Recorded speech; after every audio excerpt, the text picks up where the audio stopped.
अस्सलाम वालेकुम जी, मैं हूं उस्मान अहमद भट्टी आपके साथ कुछ नई खबरों के साथ। क्या इमरान खान रिहा होने जा रहे हैं? इमरान खान कब रिहा हो रहे हैं? इस वक्त ये चीज़ें बहुत ज़्यादा मैच्योर हो चुकी हैं। इमरान खान को इस्लामाबाद हाई कोर्ट की जानिब से काफ़ी उनके केसेस जो हैं जो समाअत हुई उनके हक में आए, और अब जो इतलात हैं उसके मुताबिक यही है कि इमरान खान को रिहा कर दिया जाएगा। इस बात में कितनी सदाकत है ये मैं आपको बताऊंगा। दूसरी अहम बात आपसे ये करनी है कि जो इमरान खान ने मुलाकात की है अडियाला जेल के अंदर सहाफ़ियों के साथ, उसमें उन्होंने कहा कि जो जनरल फैज और जनरल जो बाजवा थे, इन दोनों ने जो है उन्हें छुरा गोंपा है, और इन दोनों ने इन दो अफसरान की बुनियाद पर जो ये कहते थे, उनकी कहने की बुनियाद पर ये मुस्लिम लीग नून और पीपल्स पार्टी के रहनुमाओं के खिलाफ कार्रवाई करते थे।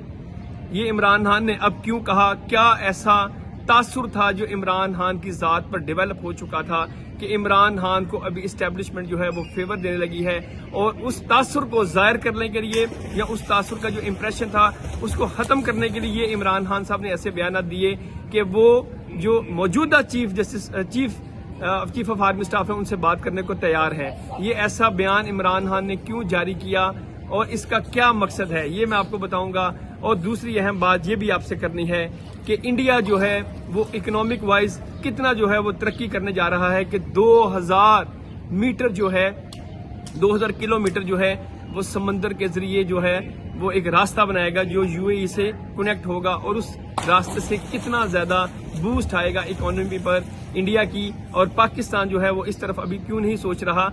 ये कुछ अहम बातें थी जो मैंने आपसे शेयर करनी है, और मैं बात का आगाज यहीं से कर लेता हूं कि इमरान खान साहब अब दोबारा जो है जनरल फैज और जनरल बाजवा के खिलाफ बयान दे रहे हैं, क्योंकि उनको मालूम है कि अपने आप को अगर तासुर ये अवाम में देना है कि मेरा कसूर नहीं है, तो हम तमाम जो मलबा है वो जनरल बाजवा और जनरल फैज पर डाल दें।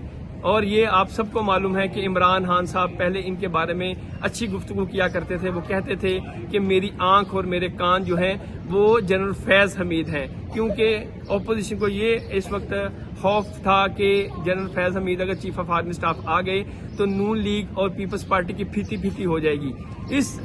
अब इमरान खान साहब क्यों उन पर मलबा डाल रहे हैं और सारा कसूर उन पर डाल दिया है? जाहिर है कुछ अफसरान की गलतियां होती हैं, मगर ये इमरान खान साहब को उस वक्त कहना चाहिए था जब इमरान खान साहब वजीर आजम थे। क्या उस वक्त इक़्तिदार का लालच था या मफादात थे जुड़े हुए जो उस वक्त वो नहीं बोल सके? अब इमरान खान साहब के जो बारे में इतलात ये भी हैं कि इमरान खान साहब को नेक्स्ट मंथ जो है वो रिहा कर दिया जाएगा। जाहिर है इमरान खान साहब के इस वक्त जो कनेक्शन से वो कहा जा रहा था कि इस्टेब्लिशमेंट उनकी बहुत फेवर कर रही है, शायद इस तासुर को जायल करने के लिए इमरान खान साहब ने ऐसे बयान दिए ताकि ये वाला ठप्पा ना लगे या ये वाला तासुर अवाम में न जाए कि इस्टेब्लिशमेंट ने हेल्प की है और इमरान खान जो है वो जेल से बाहर आ रहे हैं। इसमें कोई शक नहीं है कि हमारे मुल्क में जो ताकत के बुर्जवाज हैं, जो ताकत का मंबा है, वो आर्मी होती है। आर्मी से ही किसी भी पॉलिटिकल जमात की डील चलती है। कोई भी सियासी जमात दूसरी सियासी जमात को रिलीफ नहीं दे सकती जब तक उस डील में आर्मी का कोई रोल ना हो। और मैं आपको ये भी बताऊं कि एक अहम बात आपसे ये भी करनी है कि इस वक्त ये भी बहुत तासुर जा रहा है कि मौजूदा जो वजीर दाखिला वफाक के हैं मोहसिन नकवी, और जो हुकूमत पाकिस्तान है वजीर आज़म पाकिस्तान, उनके आपस में लाइजनिंग अच्छी नहीं है या टीम वर्क अच्छा नहीं चल रहा। मोहसिन नकवी साहब ये चाहते हैं कि उनकी अपनी मर्जी के जो अफसरान हैं वो इंटीरियर मिनिस्ट्री में हों, और वो उन्होंने कुछ अफसरान की वहाँ पर पोस्टिंग भी करवाए जाते थे। फॉर एग्जाम्पल वो IG इस्लामाबाद जो है मौजूदा जो DIG ऑपरेशन लाहौर हैं अली नासिर रिजवी, उनको वो चाहते थे, मगर पंजाब ने उनका जो रिलीव करने का मामला है वफाक के लिए वो रोक दिया है। और इसी तरह सुहेल अशरफ जो कि सेक्रेटरी CNW हैं, वो भी मोहसिन नकवी साहब चाहते थे कि वो भी PCB में या वफाक में आ जाएं, इंटीरियर मिनिस्ट्री में, वो भी नहीं हो सका। तो ये तासुर है, मौजूदा है, क्योंकि जो अगर ट्रांसफर पोस्टिंग नहीं हो पाई मोहसिन नकवी साहब के कहने पर, तो इसका मतलब है कुछ ना कुछ जरूर है पर्दे के पीछे। तो ये चीजें ज्यादा खुलेंगी ईद के बाद, और ईद के बाद मैं आपको बताऊं बहुत सी ऐसी भी लड़ाइयां आएंगी आपके सामने कि मुस्लिम लीग नून के जो वज़रा हैं या उनके जो MNA MPs हैं वो भी एक दूसरे पर इल्जाम तराशी करेंगे। अब ये नून लीग को सोचना है कि कहां पर गलतियां हैं या उन्हें एक्सप्लॉइट तो नहीं किया जा रहा उनके रहनुमाओं की जानिब से। तो ईद के बाद ये काफी गहमा गहमी, काफी शोर शराबा होगा इस बात पर। और दूसरी बात से मैं जो आपसे अहम की शेयर कि इंडिया देखें कहां से कहां तरक्की करता जा रहा है कि 2000 किलोमीटर जो है वो एक रास्ता बनाया जा रहा है समंदर के जरिए कि यूएई से जो है वो कनेक्ट हो सके इंडिया।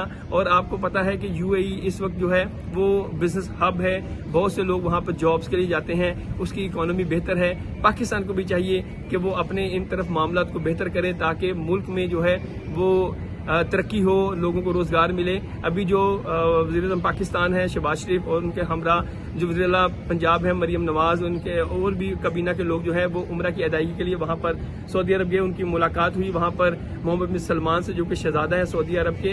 तो यही बातें सामने आ रही हैं कि ईद के बाद जो है वो सऊदीया जो है वो पाकिस्तान में इन्वेस्टमेंट करने के हवाले से जो है वो इकदाम करने जा रहा है। तो ये एक अच्छी खुशाइंद बात है। और ये भी बात आपको मैं बताऊं कि अमेरिका के साथ भी पाकिस्तान के जो मामला थोड़े से खराब हो रहे हैं वो ये है कि अमेरिका ने कुछ अड्डे जो हैं वो मांगे थे पाकिस्तान में ताकि वो अफगान पर जो है वो हमला कर सकें, तो पाकिस्तान ने उन अड्डे देने से इनकार किया। तो इस वजह से कि पाकिस्तान को ये डर था कि अगर हम अमेरिका को अड्डे देते हैं अफगानिस्तान के खिलाफ तो पाकिस्तान में दहशतगर्दी की जो वेव है वो मजीद जो है वो उसे तकवीत मिलेगी। तो पाकिस्तान ने अभी इस बारे में खामोशी रखी है कि वो अड्डे नहीं दे सकते। तो ये कुछ अहम बातें मैंने आपसे शेयर की। Thank you. अस्सलाम वालेकुम।